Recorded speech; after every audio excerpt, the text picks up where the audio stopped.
Okay, so the Western Cape is a part of South Africa, big land, that is governed by a political party that is predominantly white. South Africa is in danger. We're going to watch this video. Is South Africa in danger into becoming multiple small countries? We're going to watch this video and I'm going to give you context. Let's go. Premier Western Cape, Honorable Nodada, about Ukraine.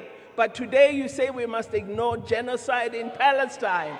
We are embarrassed by you. So she's talking about the Premier of Western Cape again. And in this context, the Premier of Western Cape was blaming the ANC for initiating the accusation against Israel in their treatment of Palestinians. But the same person was saying they shouldn't stay quiet when negative things were happening in Ukraine. So she's saying you have double standard. When it came to Ukraine, you said it's okay, South Africa get involved. Let's go help Ukrainians. When it comes to Palestinians, now you say no, let's ignore what's happening in Palestine. And Naledi Pandor said to him, you're a shame to us. Now, something very interesting is happening in South Africa. Let's listen to Malema. Black people who exist here in Cape Town and in the Western Cape are called immigrants by Helen Zille, who came through a ship into this country, into this city. She's got some chicken audacity to say to our people they are immigrants. Okay, Helen Zille. Who's Helen Zille? This is Helen Zille. Helen Zille has been for many years a leader of a party called DA. The DA is a party that's pretty inclusive, but predominantly white. And many people feel like the DA say they were against apartheid, say they were against discrimination, say they were against separation, say they were inclusive. But the reality is, as per certain people, the DA only wants white people to lead the political party, because even though they come across as inclusive, in reality, they are still racist. As per some people, they still feel like the DA try to lure people into believing they're fine, but in reality, when it comes to power, they don't let other people lead the political party. Because they've got no regards for a black life. Black life is cheap and they can treat it the way they want to treat it. Now, the reason why I called you here is this. There is a movement in South Africa wanting South Africa to be divided, wanting the Western Cape, which is Cape Town side, to be a different country. Now, many people have come up with this idea. It's not brand new. But there's one person that's also really pushed a button about it. He's a British guy of origin. He came to South Africa 20 years ago. And he says he feels the injustice in South Africa. He is naturalized South African, so he's got a South African passport. And he feels like, because he's got a South African passport, now he can get involved in politics as a South African citizen. Now, this is how he feels. He feels South Africa is predominantly run by incapable people. And these incapable people, he says, normally are all not white. Hi, I'm making this video because it's time for us as South Africans to hear some hard truths. I've lived in South Africa for 20 years and I've chose to become South African. I've never for one single day regretted that choice because I love this country and I love its people. But one thing has frustrated me above all else. As our country falls apart around us, we don't seem to be able to find the courage to stand up for ourselves and say enough. So I'm here today to tell you enough is enough and it's time for a revolution. Let me just remind you, I give you context. South Africa has been through the most for many, many years. In the 1960s, when all African nations were getting independence from colonialists, meaning European countries, South Africa was only getting into apartheid.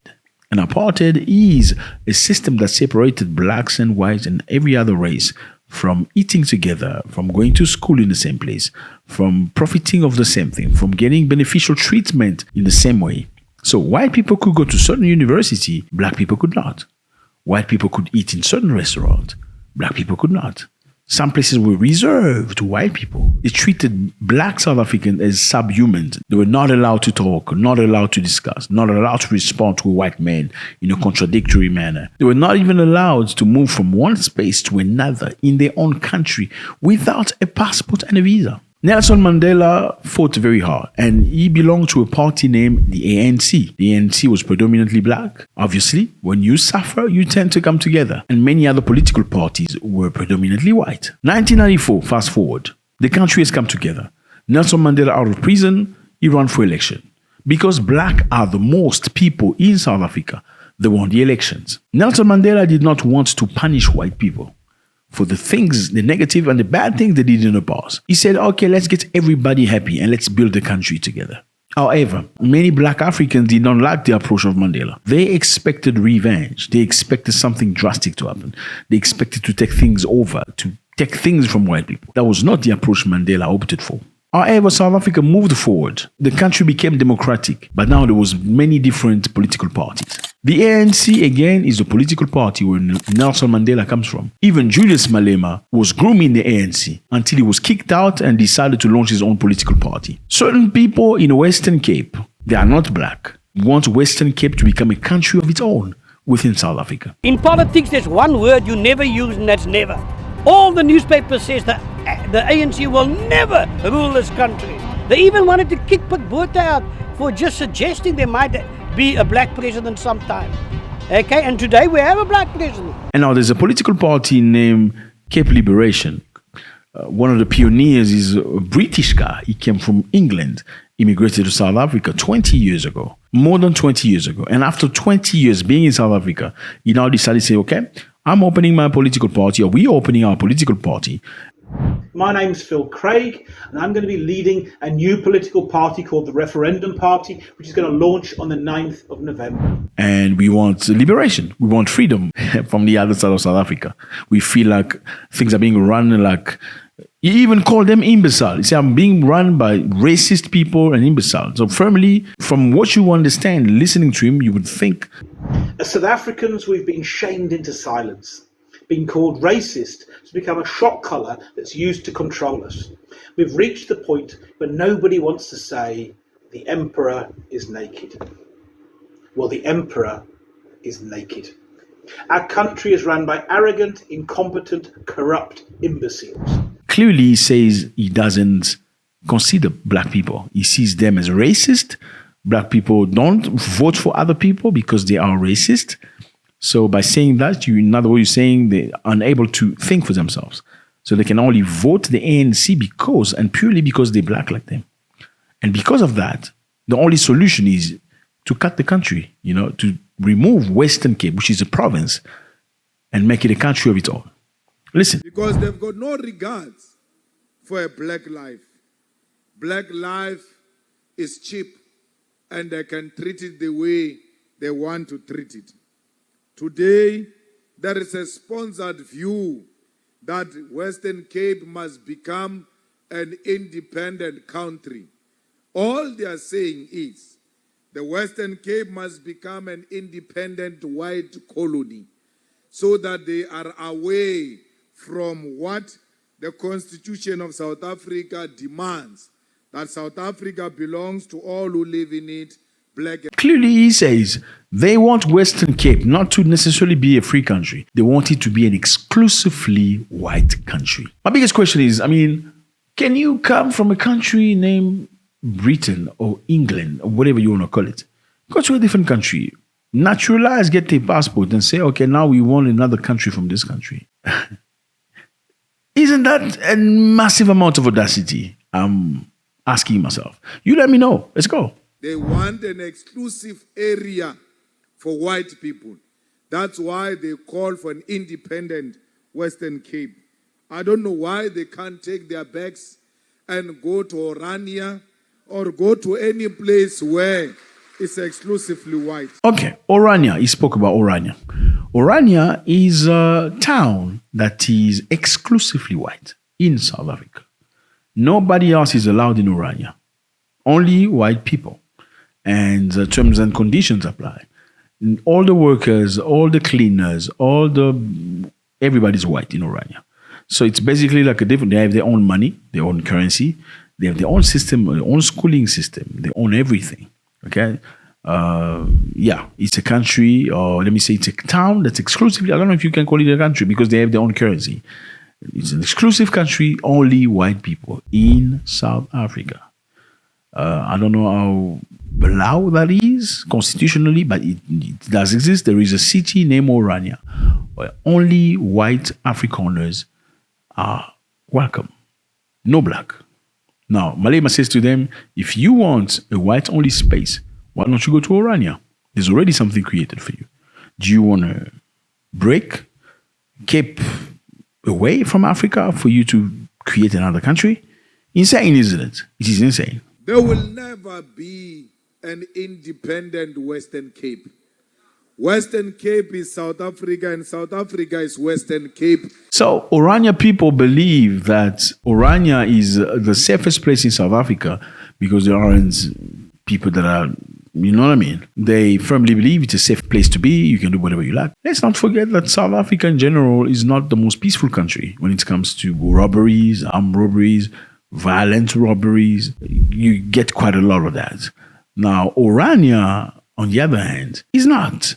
How do you explain that? We need you to explain that. How is that possible? Let's continue. And it will never be a colony again. Not when we're still alive. Even when we are dead, those who come after us should know that this province belongs to South Africa and it will never be independent from South Africa. They must go and ask Mangosuthu Buthelezi when he wanted to make KZN an independent state and refused the IFP to participate in the 1994 elections. It was a waste of time. Okay, so Mangosuthu Buthelezi. Mangosuthu Buthelezi was a very strong figure within KwaZulu-Natal. KwaZulu-Natal is a province that hosts, for the most, Zulu people. That is where Shaka Zulu comes from. And Mangosuthu Buthelezi was a very well-respected persona, human being, figure. As per Malema, he wanted to separate KwaZulu-Natal from the rest of South Africa, but it didn't work out.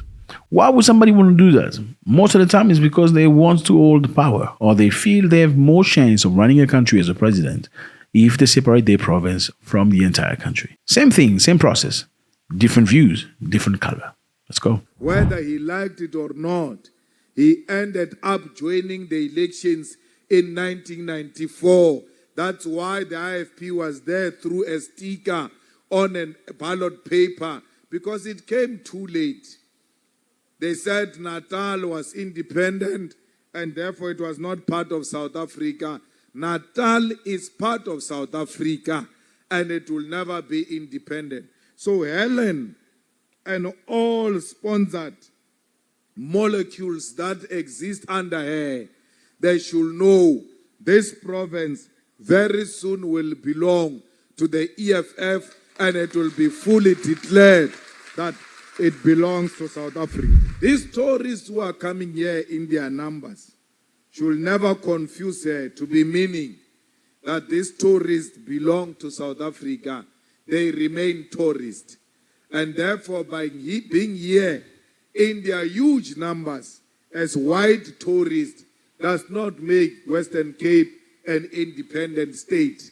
Western Cape is South Africa, and these tourists, they know wherever they come from. When they make bookings, it first says South Africa, then it says Cape Town or Western Cape.